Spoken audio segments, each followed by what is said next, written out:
নমস্কার সুধী শ্রোতা বন্ধু, সকলকে শুভ সন্ধ্যা জানিয়ে আমি অজয় রয়েছি আপনাদের সঙ্গে আমাদের গড প্রোফাইল এই চ্যানেলটিতে। আপনারা শুনছেন এখন বিভূতিভূষণ বন্দ্যোপাধ্যায়ের ক্লাইম্যাক্স। শুনতে থাকুন, সঙ্গে থাকুন।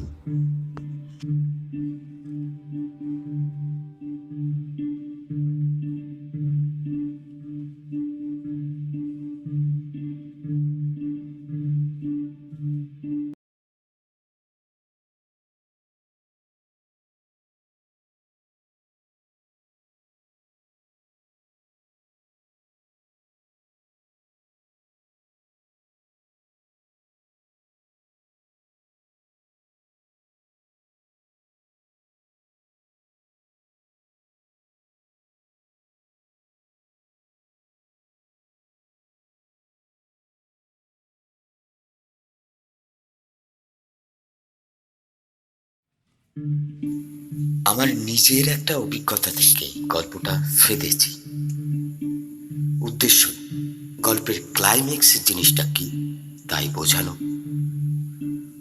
শ্রোত্রী বা শিষ্যা আমার স্ত্রী এবং তার 14 বর্ষীয়া ভগ্নী মীরা। প্রথমে সংজ্ঞাটা সম্বন্ধে ধারণাটুকু পরিষ্কার করে দিলাম। বললাম, ক্লাইম্যাক্স হচ্ছে কোনো রচনা বা রচনাংশের চরম পরিণতি। যে রচনা গল্প, উপন্যাস, কাব্য, মহাকাব্য যাই হোক, কোনো একটা বিশিষ্ট ব্যাপক অনুভূতিকে ধাপে ধাপে তুলে নিয়ে গিয়ে একেবারে চূড়ান্ত পর্যন্ত ঠেলে দেওয়া হলো ক্লাইম্যাক্স। সেদিক দিয়ে বিচার করতে গেলে যেমন সমগ্র বইখানার শেষ অংশ তার ক্লাইম্যাক্স হতে পারে, তেমনি তার একটা অধ্যায় বা আরো খণ্ডিত অংশেও একটি বিশেষ অনুভূতি বা পরিস্থিতির ক্লাইম্যাক্স সৃষ্টি হতে পারে। এই ক্লাইম্যাক্সটিকে ঠিকমতো ফুটিয়ে তোলাতেই রচনা বা রচনাংশের সার্থকতা।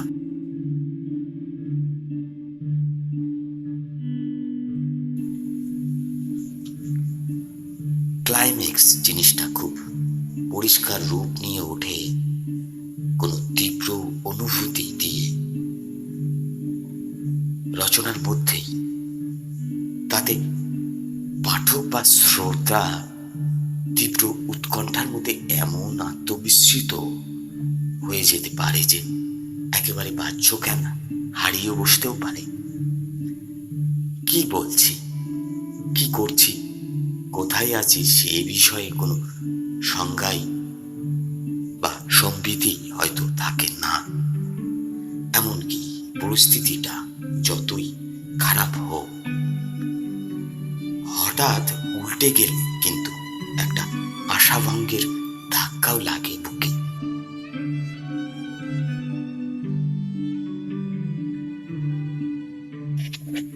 মীরার দিকে চেয়ে বললাম,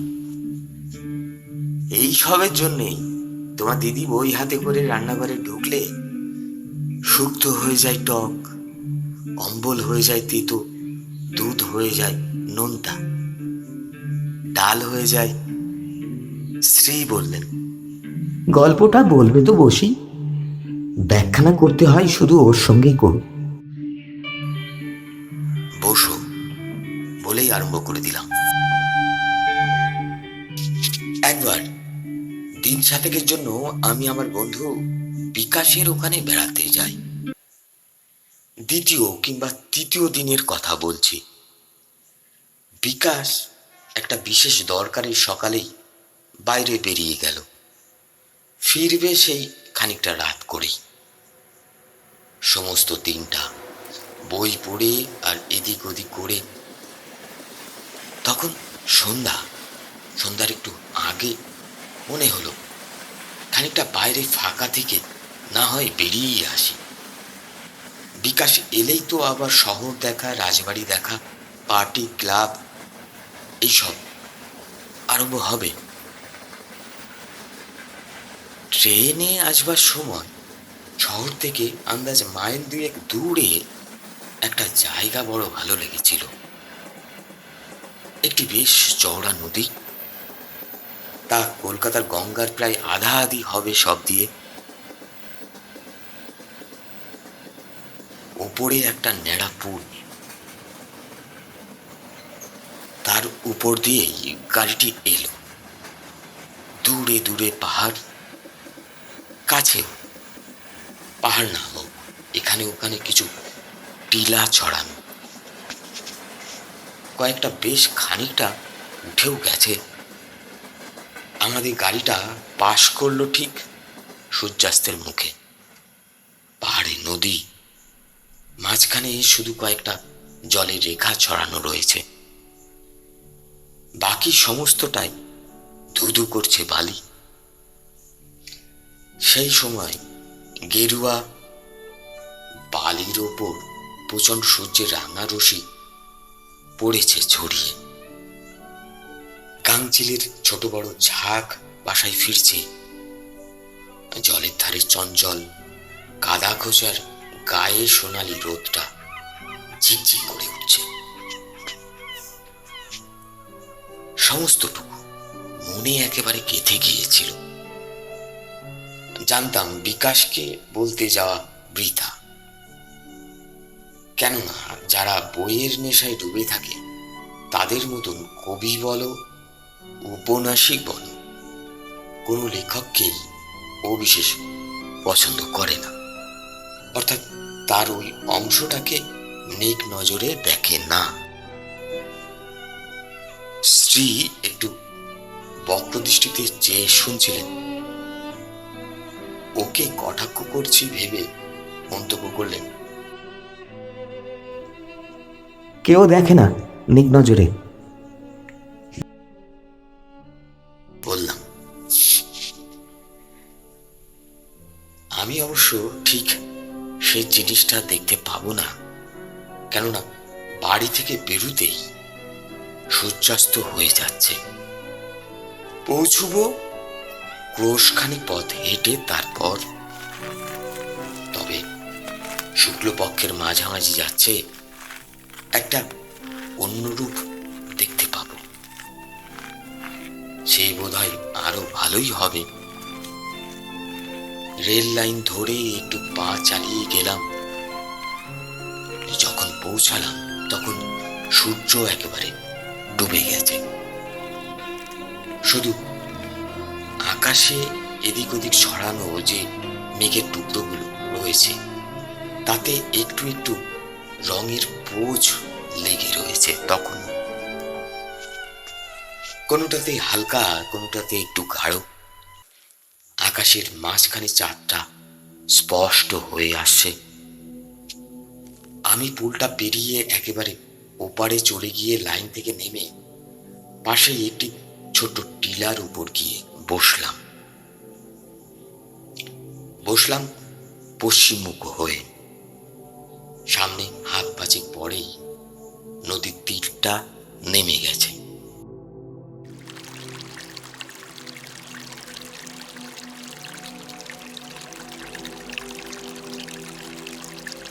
দেখলাম আগে বেরোবার কথা যে মনে পড়েনি। খুব ভালোই হয়েছে।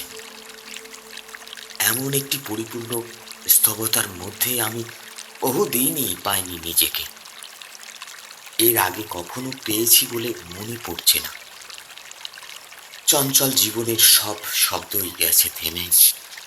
শুধু অনেক দূরে নদীটা একটা বাঁকের পর যেখানে জ্যোৎস্নার মধ্যে মিলিয়ে গেছে, খুব ক্ষীণ একটা পাখির ডাক, খুব সম্ভবত চোখাচোখি।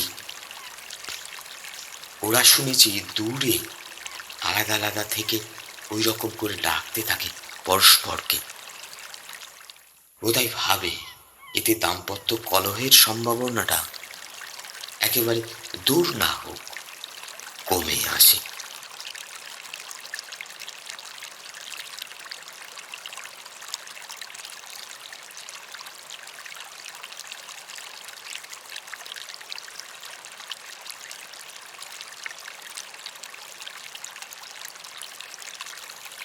একেবারে কাছে জীবন্ত কোনো শব্দই নেই, শুধু একটা টানা হাওয়া, যেটাকে আমার কেমন করে যেন একটা মনে হচ্ছিল।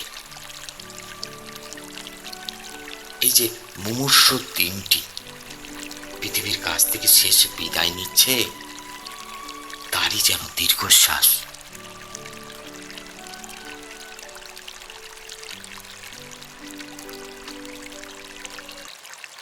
এরকম অবস্থায় মনটা আপনি কি করে এক হয়ে যায় এইরকম পরিস্থিতির সঙ্গে।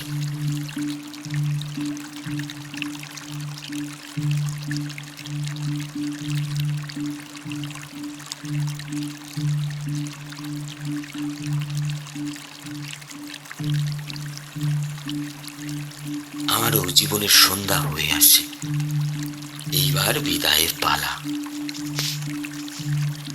এই মনে করে চোখের পাতা ভিজে ভিজে হয়ে আসছে, একটা দীর্ঘশ্বাসও ঠেলে আসছে বুকে। এমন সময় মীরা, জিজ্ঞেস কর, বাজে কথাই চলবে? তাহলে উঠি, আমার কাজ আছে ঢের। সাহিত্যিক নই,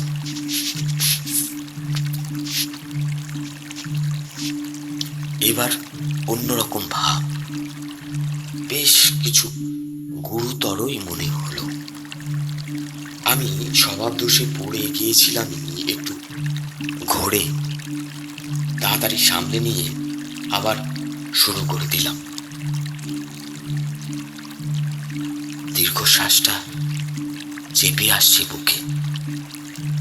এমন সময় যেন হুঁশ ফিরে এলো। নিজের মনেই বললাম, বারে এরকম যদি বাজে কাবিতে পেয়ে বসে এখানে, তাহলে তো সমস্ত রাত বসেই থাকতে হবে আমাকে। তখন বেশ কিছুক্ষণ কেটেও গেছে সেখানে, ফিরতে অনেকটা পথ, তার উপর নতুন জায়গা।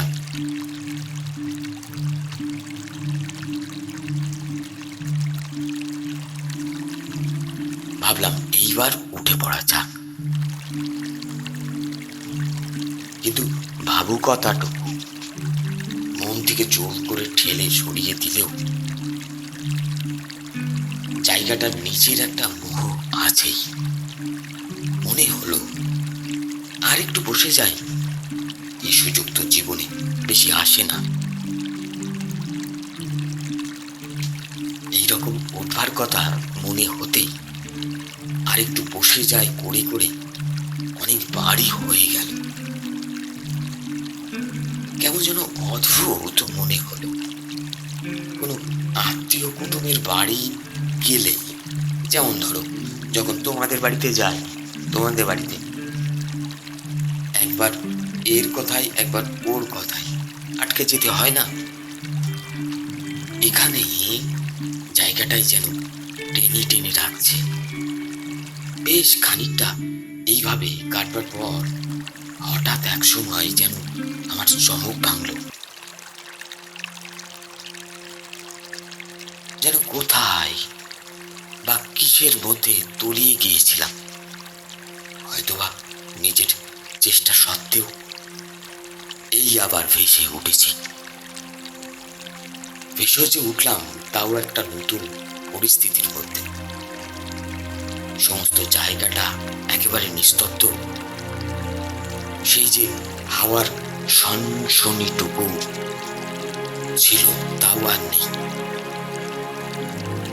তোমরা আবার চটে যাবে, নইলে বলা যেত হঠাৎ যেন শ্বাসরুদ্ধ হয়ে সেই দিনটার মৃত্যু ঘটে গেল কখন। আমার নিজের অনুভূতিটাও গেছে বদলে একেবারে। সেই মুগ্ধ আনন্দের ভাবটা গিয়ে গভীর রাতে এইরকম খোলা নির্জন জায়গায় নিটোল নিস্তবতা আমায় সম্পূর্ণ অন্যভাবে অভিভূত করে ফেলেছে। আস্তে আস্তে কাটা ছমছম করে আসছে একটা অহেতুক ছেলে মানুষই ভয় বুকটাকে চেপে যেন সত্যি শ্বাসরুদ্ধ করে করে আনতে লাগলো। সনসনানিটুকু গেলেও হাওয়া একটু রয়েছেই।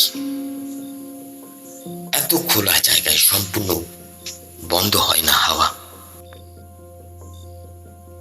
আমার মন শুধু যেন বলতে লাগলো, একটু শব্দ দাও। পৃথিবীর এতটুকু শব্দ শোনাও আমায় কেউ। ঠিক এই সময় হঠাৎ একটা শব্দ উঠলো আকাশ বাতাস চকিত করে। শব্দের সেরা শব্দই বলো বলো হরি হরি বল, বলো হরি হরি বল, বলো হরি হরি বল, হরি বলো হরি হরি বল, বলো হরি হরি বল। কিন্তু বুকটা হঠাৎ ছ্যাঁত করে উঠল। পেছনে ফিরে দেখি লাইনের পাশ দিয়েই প্রায় 100 গজ দূরে কতগুলো লোকের একটা ছোট দল চালি করে একটা সব নিয়ে আসছে। বলো হরি বলো হরি হরি বল, বলো হরি হরি বল, বলো হরি হরি বল, বলো হরি হরি বল। জানো বোধ হয় এইরকম উপলক্ষে হিন্দুস্তানিরা রাম নাম সত্য হ্যায় বলে চলতে থাকে। কিন্তু হিন্দুস্তানি কেউ নয়, এই জন্য একজন বাঙালি। বলো হরি হরি বল, বলো হরি হরি বল করে একটা সব নিয়ে আসছে। ওরা ওইখানেই লাইনের পার থেকে নেমে গেল। হরি বল, বলো হরি হরি বল, বলো হরি হরি বল। আমি তাহলে একটা শ্মশানের কাছেই বসে আছি। বলো হরি হরি বল, বলো হরি হরি বল, বলো হরি হরি বল, বলো হরি হরি বল, বলো হরি হরি বল। সেই ভয়টা যেমন বেড়ে গেল তেমনি সঙ্গে সঙ্গে সাহসটাও খানিকটা এলো ফিরে। হোক শ্মশান, কিন্তু কাছাকাছি অনেকগুলো লোকের সঙ্গ তো পাওয়া গেল।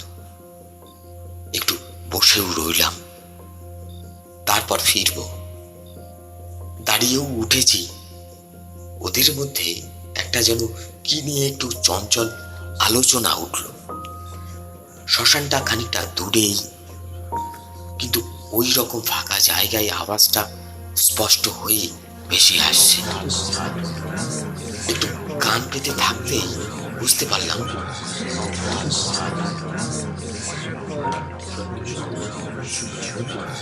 সব দেহটা তীরের কোল থেকে খানিকটা সরিয়ে নিয়ে এসে দাহ করবার কথা হচ্ছে। কারণটাও টের পেলাম, নদীতে জল নেমেছে। পাহাড়ি নদীতে এরকম হয়। এদিকে কিছুই নেই। দূরে পাহাড় অঞ্চলে বৃষ্টি নেমে হঠাৎ প্রবল দৌড়ে দুকুল চেপে জল নেমে আছে। তার সঙ্গে ছোট বড় গাছপালা, জন্তু জানোয়ার অসাবধান থাকলে মানুষও কোটলের বানের চেয়েও নাকি ভয়ানক। কখনো দেখিনি, ঠিক করলাম দেখে যেতে হবে। সৌ সৌ একটা শব্দ উঠছে দূরে। একটু দমনা হয়ে গেছি, এপারে বসেই দেখে নেব। না, ওপারে গিয়ে নিশ্চিন্তি হয়ে দেখব। ঠিক করলাম পেরিয়েই যাই। নিচে স্রোত থাকলে একটু নার্ভাস করে দিতে পারে। পা বাড়ালাম, কিন্তু এই সময় সেই শব্দই হঠাৎ বেড়ে গেল। আবার বসে পড়লাম আমি। ভাবলাম তোরটা ঠিক এসে পড়ার মুখে পুল পেরুনো আরো খারাপ হবে। এইভাবে মস্ত বড় একটা ভুল হয়ে গেল। ঠিক যে জেনে শুনে ভুল তা নয়, হিসেব বা আন্দাজ করতে ভুল। জলের দৌড়টা সেই অনেক দূরের বাঘটা ঘুরতে শব্দটা হঠাৎ বেড়ে উঠেছিল। এসে পৌঁছতে যে সময়টা নিল, দেখলাম তাতেই আমি স্বাচ্ছন্দ্যে পুলটা পার হয়ে যেতে পারতাম। এই যা পোলাই কাণ্ড দেখছি, হাজার উঁচুতেই হোক না কেন পুলটা সম্পূর্ণ নিরাপদ।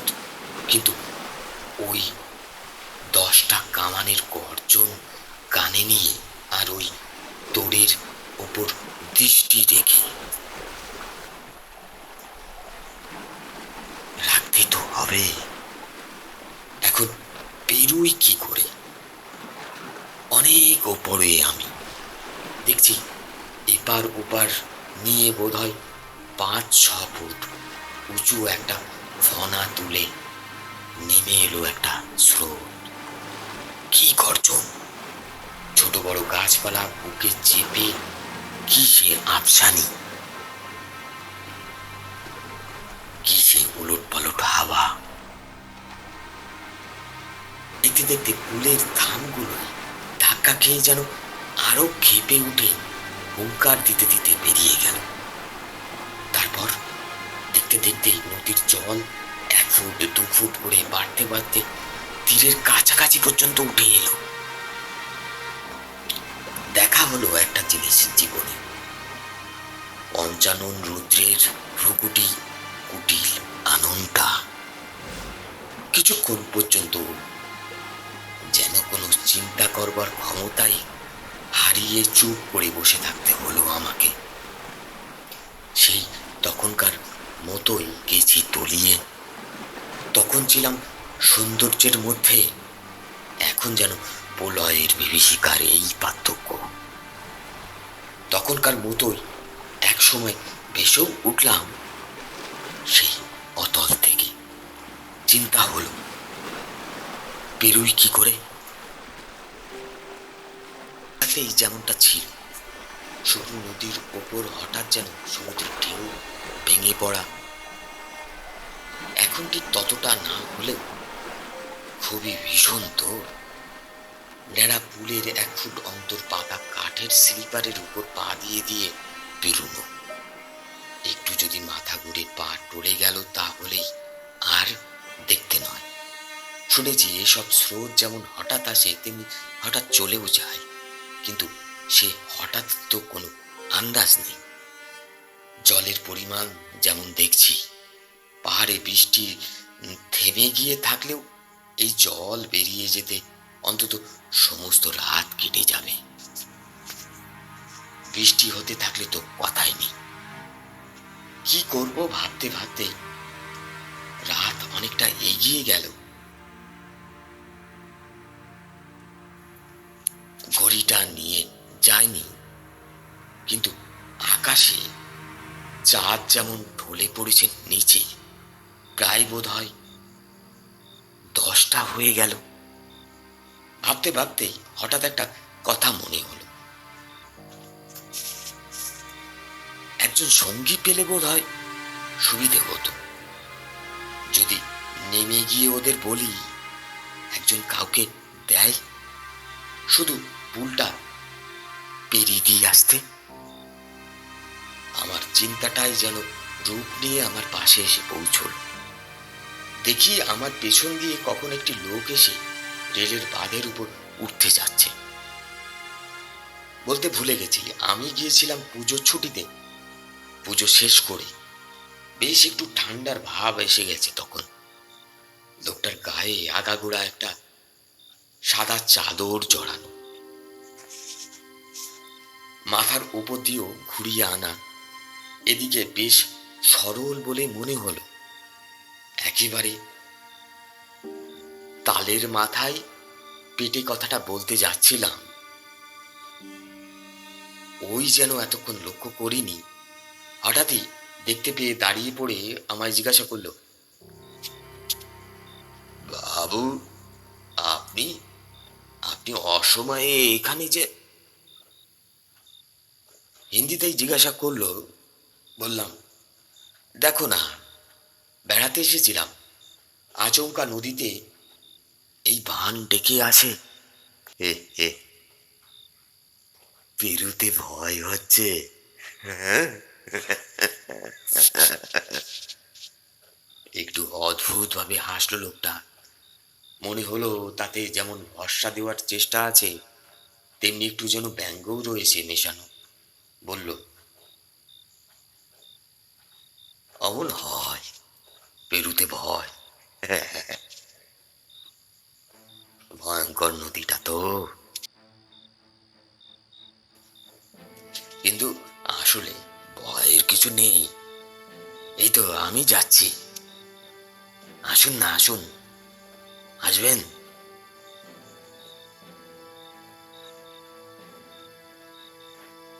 আসুন তাহলে, আমার আবার সময় নেই। বলতে বলতেই পা বাড়িয়েছি। আমি তাড়াতাড়ি নেমে এসে সঙ্গ নিলাম। ও আগে আগে, আমি ঠিক পেছনে। পুলের উপর উঠে যেতে যেতে একটু কথাও হলো। আমি জিজ্ঞাসা করলাম, তুমি তুমি কি ওই ওই দলের লোক? যেন ওদিক থেকেই উঠে এলে মনে হলো। বললে, হ্যাঁ। কোথা থেকে আসছো তোমরা? কি একটা নাম বললে, নাম মনে নেই। একটা জিনিস লক্ষ্য করছি, লোকটার বেশ সহসিধা চাল দেখেই হোক বা যে জন্যই হোক, আমিও বেশ স্বাচ্ছন্দ্যেই স্লিপারের উপর পা ফেলে ফেলে এগিয়ে চলেছি। ভয়ের ভাবটা একেবারেই নেই। সেই কথাই বললাম ওকে। বললাম, একজন সঙ্গী পেলে সত্যিই বড় সুবিধে হয়। তোমার আবার দেখছি পা খুব শক্ত, একটু এদিক ওদিক হচ্ছে না।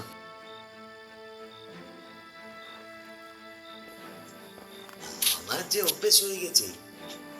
তবে হ্যাঁ, এই কথা ঠিক বলেছেন আপনি, যে একজন সঙ্গী পেলে ভালোই হয়, নইলে এই অবস্থায় বড্ড যেন একলা আর অসহায় বোধ হয় না?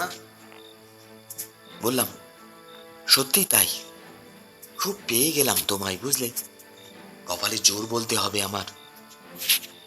আবার ঘুরে চেয়ে সেই রকম হেসে বলল, কপালের জোর কি আমারও নয়? এমন পথের মাঝে পেয়ে গেলাম আপনাকে, যেন আমার জন্য বসেছিলেন নয় কি? আমিও হেসে বললাম, হ্যাঁ, হ্যাঁ, তা ভিন্ন আর কি। কিন্তু হ্যাঁ, ঠিক কথা, ভুলেই যাচ্ছিলাম। তা তুমি সবাইকে ছেড়ে হঠাৎ এমন করে একলা যে নদী পেরুতে যাচ্ছই বা কোথায়? এবার আর কথা নয়, এই প্রশ্নের উত্তরটা একেবারে অন্যভাবে পাওয়া গেল। দেখি কেউ নেই আমার সামনে। ঠিক পরের মুহূর্তটা আমার কি হয়েছিল মনে নেই। খোলা ঠান্ডা হাওয়া থাকার জন্যে বা যে কারণেই হোক, সংবিতটা ফিরে আসতে নিশ্চয়ই দেরি হয়নি। দেখি পুলের মাঝখানে একটি স্লিপার প্রাণপণে আঁকড়ে ধরে পড়ে আছি আমি। বিপদটা খুব উগ্র গোছের হওয়ার জন্যই বোধহয় জ্ঞানটা বেশ তাড়াতাড়ি আর স্পষ্ট হয়েই ফিরে এলো।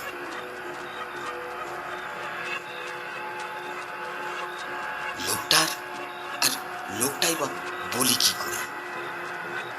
প্রত্যেকটি কথা তার আসল অর্থ ফুটে উঠল এবার আমার কাছে।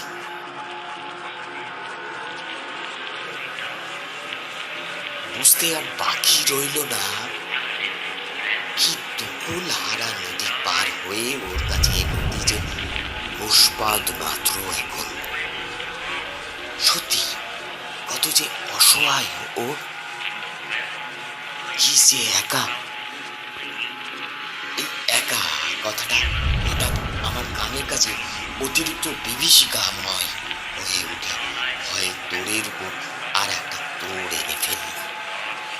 একা একা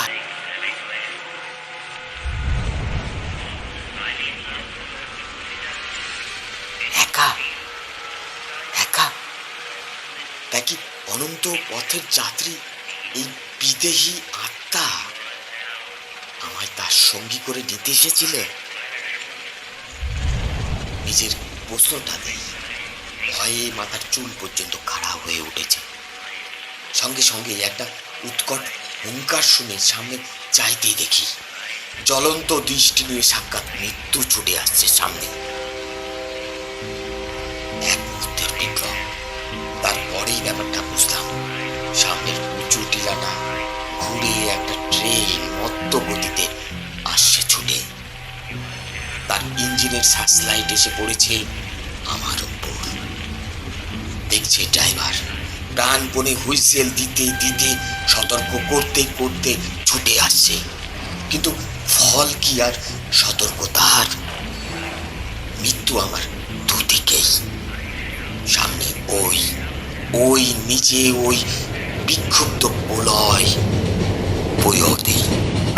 তবু ঝাঁপিয়ে পড়ে লোকে এই অবস্থায়, কিন্তু শরীরের সমস্ত স্নায়ু আমার তখন একেবারে শিথিল হয়ে গেছে। ওদিকে আর এতটুকু মনে আছে যে দুটো হাতে চোখ দুটো চেপে ধরে মাথাটা দিয়েছি নুয়ে। তারপরে মনে পড়ছে একটা যেন বিকট অন্ধকার মূর্তি ঠিক হাত দুয়েক তফাতে দাঁড়িয়ে বজ্র কঠোর হুঙ্কার ছাড়ছে, ইঞ্জিনটার আর কি, ড্রাইভার ব্রেক।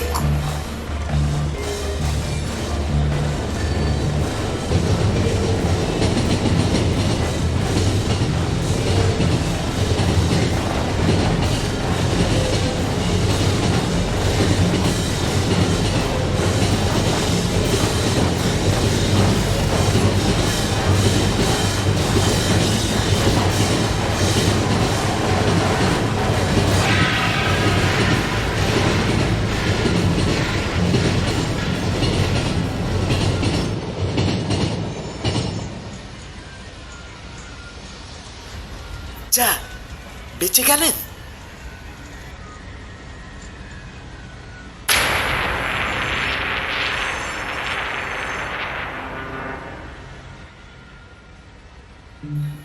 মুখ থেকে কথাটা যেন হঠাৎ ঠিকরে বেরিয়ে পড়লো মীরার।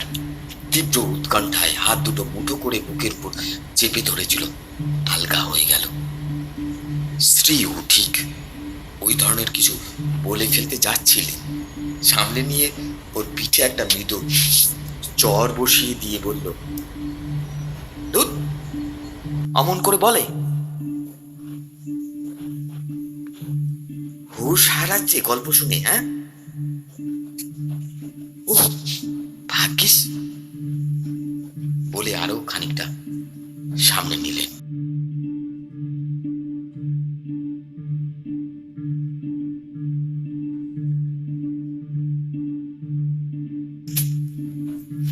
ধন্যবাদ। আমি অজয় আপনাদের কাছ থেকে বিদায় নিচ্ছি। শুনছিলেন বিভূতিভূষণ বন্দ্যোপাধ্যায়ের লেখা ক্লাইম্যাক্স এই গল্পটি। ভালো থাকবেন, সুস্থ থাকবেন। God bless, take care.